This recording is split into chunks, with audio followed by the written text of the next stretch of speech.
आज आपका प्यारा मित्र ओम जितेंद्र सिंह तोमर आपको लेकर के आया है नेशनल क्राफ्ट म्यूजियम ITO के पास, जो भैरव मंदिर के पास है। बिल्कुल ही चलिए दिखाते हैं अंदर क्या क्या है।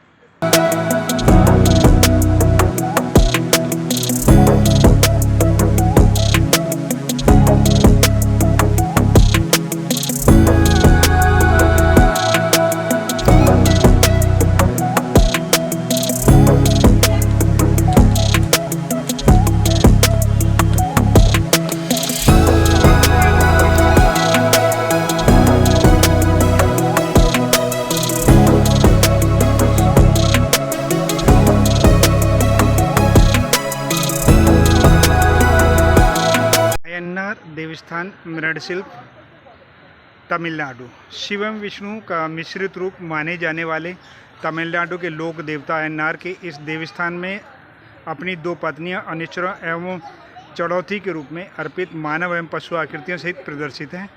यह मूर्तियां वेलार समुदाय के कुम्हारों द्वारा निर्मित की गई हैं।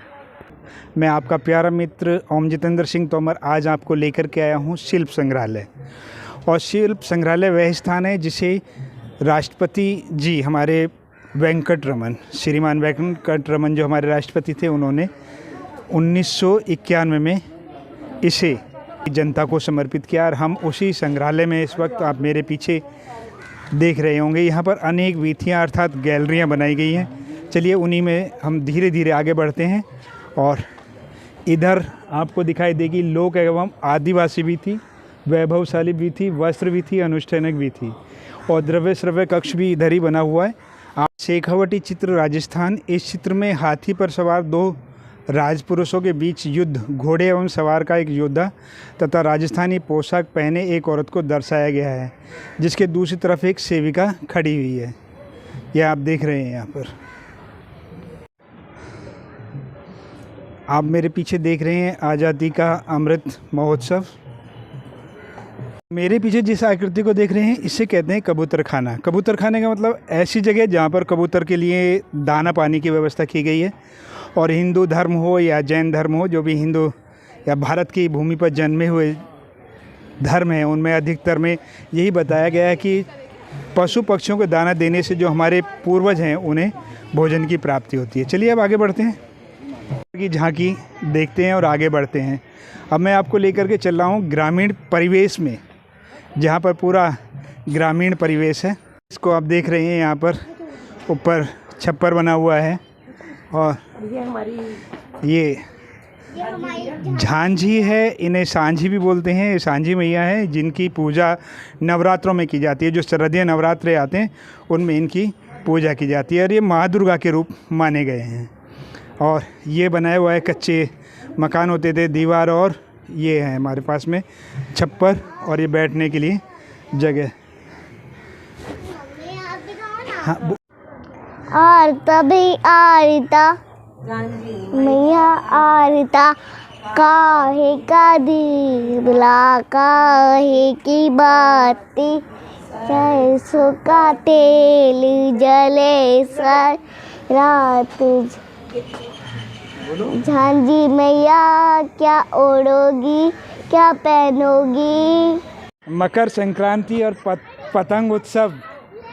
कल मकर संक्रांति है। आज हम 14 तारीख को यहाँ पर आए हैं। तो आप मेरे पीछे पतंग देख रहे हैं और हुचके, चरखड़ी देख रहे हैं, जिन्हें हुचके भी बोलते हैं, जिनमें मांझा सद्दी होती है और पतंग की डोर होती है और पतंग उसी के सहारे आगे बढ़ती है।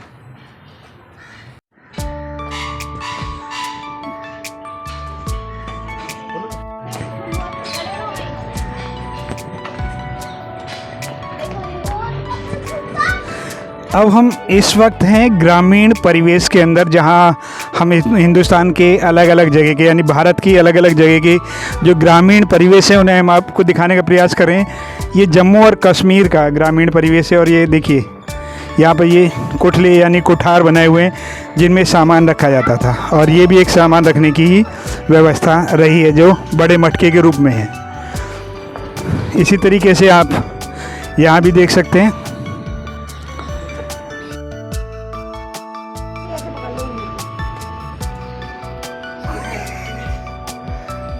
विभिन्न जगहों पर आज भी बैलगाड़ी यातायात का साधन है, और लेकिन उसके जो पहिए उनमें परिवर्तन आ चुका है। आज रबड़ के पहिए लगते हैं। आज उन्हें ज़्यादातर स्थानों पर डनलप कहते हैं, क्योंकि उसमें डनलप के पहिए लगे होते हैं, इसलिए उस गाड़ी का नाम ही आजकल बदल कर डनलप हो गया है। और उसमें जो धचकियाँ लगती थी वो व्यवस्था ख़त्म हो गई है। हम अभी गाड़ी आपको दिखाएंगे जिसके लोहे के पहिए हुआ करते, लकड़ी के पहिए होते थे जिस पर लोहे का राउंड यानी कवर चढ़ा होता था। बड़ी परेशानी होती थी उसमें, लेकिन वो आप देखेंगे। चलिए और भी आंचलों की हम गाड़ियाँ आपको दिखाते हैं। पास में आप देख रहे हैं गाड़ी, बैलगाड़ी, जो पहले ज़माने में चला करती थी। उन्हीं के लकड़ी के पहिए हुआ करते थे, और लकड़ी के पहिए ऐसे हुआ करते थे कि जो भी इसमें बैठ जाता था पूरी कमर दुख जाती थी। एक्सपीरियंस है, हम मामा के अपने यहाँ जाते थे तो इन्हीं बैलगाड़ी के द्वारा जाते थे इसलिए। और इसे जुआ बोलते हैं। यहाँ पर बैल जोड़े जाते थे, एक यहाँ और एक वहाँ, पूरा 2 बैल इसमें जुड़ते थे। और ये सपोर्ट के लिए जगह पहले भी बनाई जाती थी और अभी भी बनाई गई। और ये पहिए आप देख रहे हैं ये लकड़ी के हैं, और इन पर ये लोहे की सापट चढ़ाई जाती थी। इसके भी चढ़ाने का तरीका बड़ा अजीब था। पहले इसे पूरे को गर्म कर दिया जाता था आग में जला करके, और जब ये गर्म हो जाता था उसके ऊपर ये जो पहिया बना लिया जाता था पहले, फिर उस पर चढ़ा दिया जाता था। फिर इसके ऊपर पानी डालकर एकदम से इसे ठंडा कर दिया जाता था, जिससे इस पर सेट हो जाता है। और आज भी ऐसा ही आप देख रहे होंगे यहाँ पर। और ये बैलगाड़ी, पुराना समय हमें याद आ गया। यह भी एक बैलगाड़ी है। ज़्यादातर इस गाड़ी का उपयोग धूप वाले काम में या फिर किसी अच्छे काम में, जैसे शादी विवाह में दुल्हन आदि को लाने के लिए किया जाता था। ये गाड़ी है आपके सामने। इसे और पास से दिखाने का प्रयास करते हैं।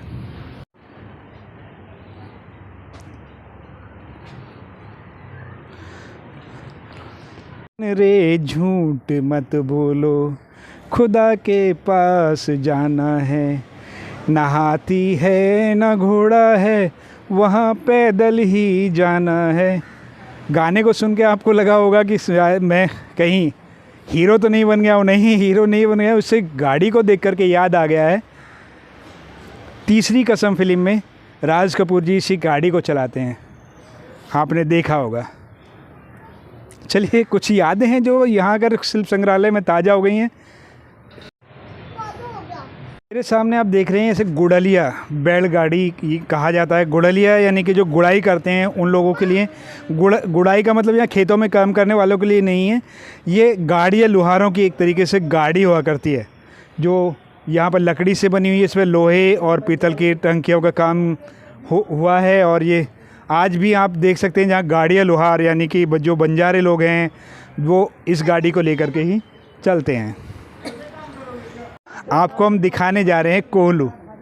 कोल्हू एक ऐसी मशीन हुआ करती थी पहले, जो हाथ की बनाई हुई थी, जिसमें हम विभिन्न प्रकार की चीज़ों का तेल निकाला करते थे। सरसों का तेल, मूंगफली का तेल, बादाम का तेल, अलसी का तेल, जो भी चीज़ें हम उपलब्ध हुआ करती थी उसका तेल लगाया करते थे। उसमें क्या है, ये बैल चारों तरफ घूमते थे, और वो जो वहाँ पर सट्टा है यानी इसे सट्टा बोलते थे, वो उसमें तेल जो भी बीज डाले जाते थे बीज को अच्छे से पीसता था, और यहीं पर छेद हुआ करता था जिससे तेल बाहर निकलता था। इसको कोल्हू कहते हैं प्राचीन समय में, और ये तेल पेरने वाला कोल्हू है। यह कुल्लू एक जगह है जो हमारे यहाँ है हिमाचल प्रदेश में। वहाँ पर जो मंडी एक इलाका है, वहाँ पर ऐसे कुटिया बनाई जाती हैं। ये कुटिया ज़्यादातर लकड़ी की बनाई होती थी, लेकिन इन पर स्लेट यानी कि जो पत्थर होता है उसकी सिल डाली जाती थी, जिसे आज भी हम स्लेट के नाम से जानते हैं, सिल के नाम से जानते हैं, उससे बनी हुई। चलिए और भी देखते हैं अभी हम। और ये अलग अलग क्षेत्र की हम कुटियाँ दिखाने जा रहे हैं आपको, ठीक है। ये मंडला ज़िले में गोंड जो आदिवासी होते हैं उनके रहन सहन की व्यवस्था यहाँ पर दिखाई गई है। ये देखिए सामने आप घर देख रहे हैं जिसमें लोग रहा करते हैं, और लकड़ी के दरवाजे हुआ करते थे।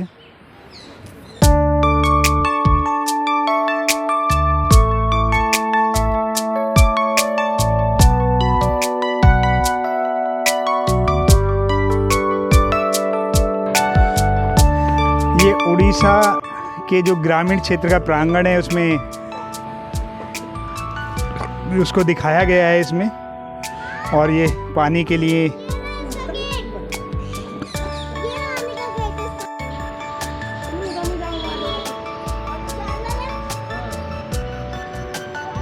एक और रचना देख रहे होंगे जो स्पेशल सी दिखाई दे रही है आपको। ये रचना एक ऐसी रचना है जैसे हम चौपाल बोलते हैं। इसमें जो कोन्नेक मोंगरू बोलते हैं इस जगह को, और इसका पारंपरिक या पुरुष लोग इसका इस्तेमाल करते थे और ग्रुप में यहाँ पर समुदाय के रूप में यानी ग्रुप में यहाँ पर रहते थे।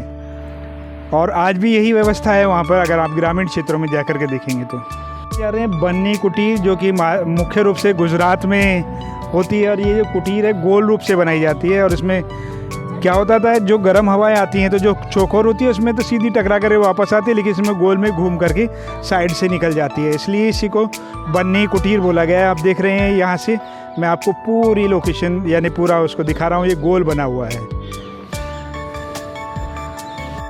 यहाँ पर स्मृति स्तंभ है, ये स्मृति स्तंभ, यहाँ पर ये पत्थर ये लगाया हुआ है और ये सामान रखे गए हैं यहाँ पर। ये इतना बड़ा धान्य कोठा, और ये देखिए आपको परात दिखाई दे रही होगी। और अगर इसके पास खड़ा हुआ जाए तो ये करीब 6 फीट के आसपास लगभग ये है, जिसका व्यास हम 6 फीट मान सकते हैं। और ये खाना बनाने के काम में लाई जाती रही होगी। और ये बर्तन है, और ये कढ़ाई है, और ये छोटे आजकल जो छोटे बर्तन में छोटा देखते हैं, अब ये लग रहा है सब बड़ा होगा या मालपुए बनते हो। तो इसमें बहुत अधिक मात्रा में कोई चीज़ बनाई जाती होगी। और ये आप देख रहे हैं ये कढ़ाई है, इसी तरीके से बहुत बड़ी है। ये भी लगभग 5 से 6 फीट व्यास की होगी। यह गुजरात में जो विवाह स्तंभ बनाया जाता है, मेरे सामने आप देख रहे हैं, विवाह स्तंभ है, जिसे हम आज सिंपल भाषा में मंडप कहते हैं या मंडपम कहते हैं। ये मंडप है जिसके नीचे विवाह होता है, इसलिए इसे विवाह स्तंभ बोला गया है। ये गुजरात का विवाह स्तंभ है। और यहाँ पे देख रहे हैं जो लकड़ियाँ हैं उनकी बनावट कितनी अच्छी तरीके की है। ऐसा लग रहा है कि आज अचानक से हमें किसी गांव में जाने का मौका मिला है, और एक गांव के बहुत सुंदर मकान बने हुए हैं और कच्चे हैं, और यहाँ पर बहुत अच्छे। आज के टाइम में बच्चों को लालसा रहती है पक्के मकान हो, अच्छे मकान हो, जो कि झाड़ू पोछा करना नहीं, इसमें तो चौके को लीपा जाता है। तो उनको ऐसा चाहिए बस एक बार वाइपर से खींच दो, पानी निकल जाए। ऐसे परिवेश में जो बिल्कुल ग्रामीण लगेगा आपको, आप आएँ तो ज़रूर आइएगा। आप भैरव मंदिर आते हैं तो यहाँ ज़रूर आएँ।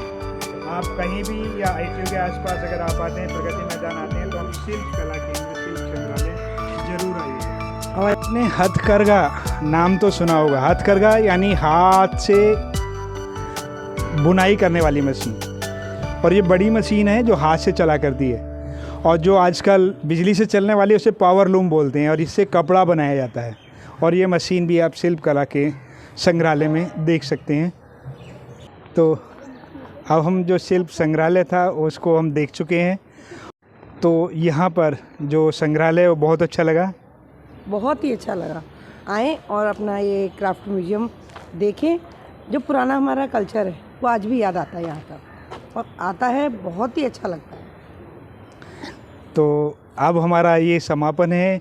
आपको ये वीडियो कैसी लगी हमें अवश्य बताइएगा, और यदि अच्छी लगी तो अपने साथियों को भेजिए ताकि वो भी यहाँ आ सकें और देख सकें इस शिल्प संग्रहालय को, जो भैरव मंदिर के पास है, या हम कह सकते हैं प्रगति मैदान के प्रांगण में ही है, लेकिन पीछे की तरफ है।